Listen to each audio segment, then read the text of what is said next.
Aaron Judge, captain of the United States team for the World Baseball Classic. Mark DeRosa, manager of the United States, will be there. He's driving over right now. And Aaron Judge will be the team captain, player number 1 for the United States team for the 2026 World Baseball Classic. So that's exciting. Mike Trout was a big star last time out.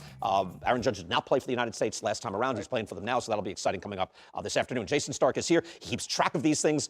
And you bring up something I guess I'd felt, because when we do top 10, we go position by position in the offseason. Right. And you do get a sense of the ebb and flow of the talent that's at each position, not just all around the league, but at each position. First base was a little lacking, but what you're seeing this year is surprising. Tell us. Right. This is amazing to me, but in 2024, there were 2 first basemen in this sport who slugged 500. 2, Vlad and Bryce Harper, and that's it. And everybody that I ran this by was shocked. I was talking to Ryan Mountcastle, who's the first baseman for the Orioles.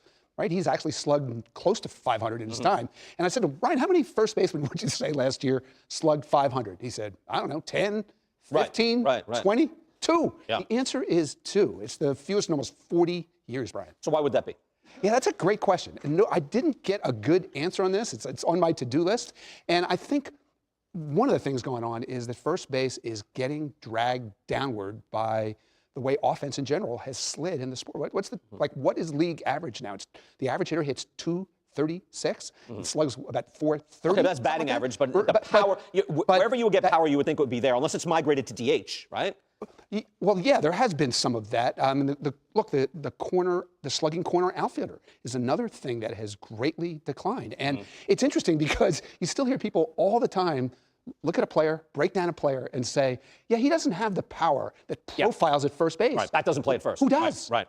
That is surprising. I know when if you go back on one of our top 10 lists, I remember it used to be jam-packed, and we'd say, this is baseball's power position. Take a look at our top 10 from 2015 just to see one of them here. This was so Miguel Cabrera 1, Goldschmidt, Jose Abreu, Joey Votto, Freddie Freeman. So that's the upper echelon. And then the bottom half, look, Anthony Rizzo was still having big years. Comes in at number 7. Egon was still a good player. Mike Napoli had years where he's slugging 600. Carlos Santana had the high on base. I remember a lot of years, Jose Abreu, for me, was competing for the number 10 spot at first base. That's how good first base was. That's exactly right. 2010, there were 17 qualifying first basemen who slugged 500. Could teams be? 2010. It's occurring to me now with the shift restrictions. Is it possible that covering more ground at first base is more valued? I do think that. There's definitely been more emphasis on athleticism at first base and defense at first base. And as you just said, first basemen are asked to cover so much more ground now in the field than they ever have. Can't stack guys up over there. All right, we just accept it now, but I'm glad you're here to remind us. These games move. I mean, they just move. So where are we on pace of play, time of game? Yeah, I decided to take a look at the first 2 years with the pitch clock versus the last 2 years without the pitch clock. And it is stunning, the difference.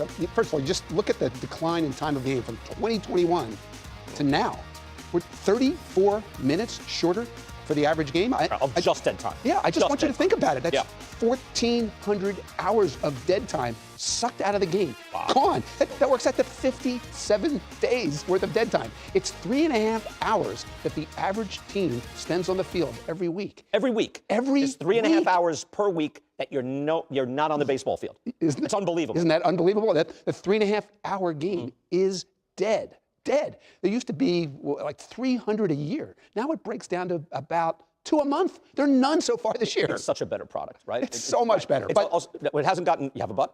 I do have a but. All right, go ahead. Okay, the but is it's not just better as an entertainment product. I think it's better for everyone. What's the number 1 cause of injury, Brian? Fatigue, right? Playing past the point of fatigue. We're subtracting 3.5 hours worth of time on the field per week per team. That's a lot of fatigue gone. You have 15 seconds. Where are we on stolen base rate? Okay, we love it when stolen bases explode, right? We have gone from 4,700 stolen bases the last 2 years before they changed the rules to 7,100. So that's 2,400 stolen bases. It works out to 45 more a week. And look at this year. We're at a rate of stolen bases this year that you have to go back almost 40 years to find. And before that, you have to go back about 100 years. So these rule changes are having a huge sport-changing impact. When King Kelly was playing, or was it sliding Joe Kelly? King Kelly, I forget.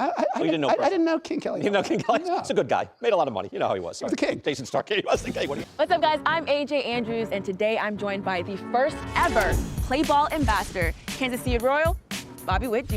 And who else than Bobby Witt Jr. to deliver meaningful moment after meaningful moment? That's quite a player. Thank you for joining me today. Yes, thank you for having me.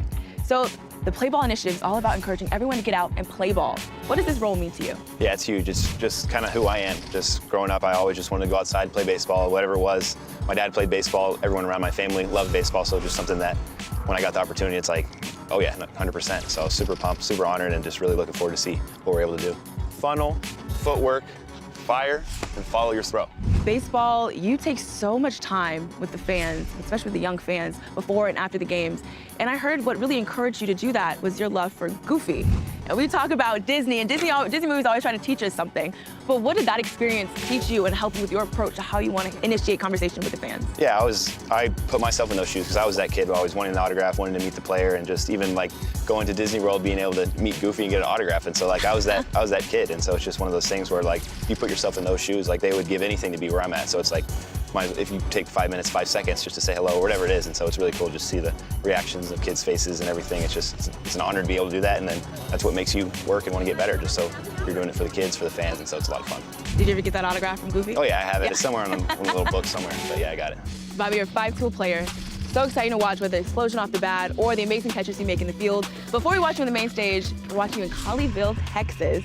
What was that one play when you first started playing baseball that made you fall in love with the game? Man, there's just so many. Just being able to I think my biggest thing was just being able to win games, being able to get trophies and those type of things, and just growing up, and that was just something that in Texas baseball's huge, and so just being able to do that every weekend, having a tournament, and just being able to just go out there and play, it was just something that was so special. I don't really remember one exact play. I remember I was kind of a shy kid, so going out to play when I was really young, it was hard for me because I was like, I guess, scared or nervous to go out there, and so a lot of people would tell you like, yeah, I was even afraid to go play when I was 5, 6 years old, whatever it was, and so, but then once I was out on the diamond, it was like everything went away, the nerves, and it was just, that's where I felt like I was supposed to be. For me, there's nobody better.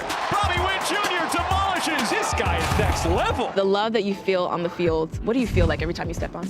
Really an honor and just a blessing just to be able to play this game, play it for a living, and then just, because you know how many people, like I was saying earlier, just would give anything to be where I'm at in this game today. And being able to put the uniform on, I just go into different modes. Just like you said, it's the love of the game, and I felt like I got it at such a young age. So I was really fortunate with that. With my dad playing 16 years in the major leagues, it's like this is just, when I was a young boy, just this is when I knew what I wanted to do. What is the lasting message you want to give to everybody to go out and play ball, and the inspiration you want to be to them? Yeah, just enjoy it every day, because like I was saying earlier, you never know when it's going to be the last, and like this game's so special, it's been around for so long, and just enjoy it, have fun, and because that's whenever I'm playing my best, I'm having fun. Whenever I'm almost too serious or trying too hard, that's when I'm not Bobby Witt Jr., I'm someone else. But whenever I'm Bobby Witt Jr., I'm out there having fun, enjoying it, and just doing my thing.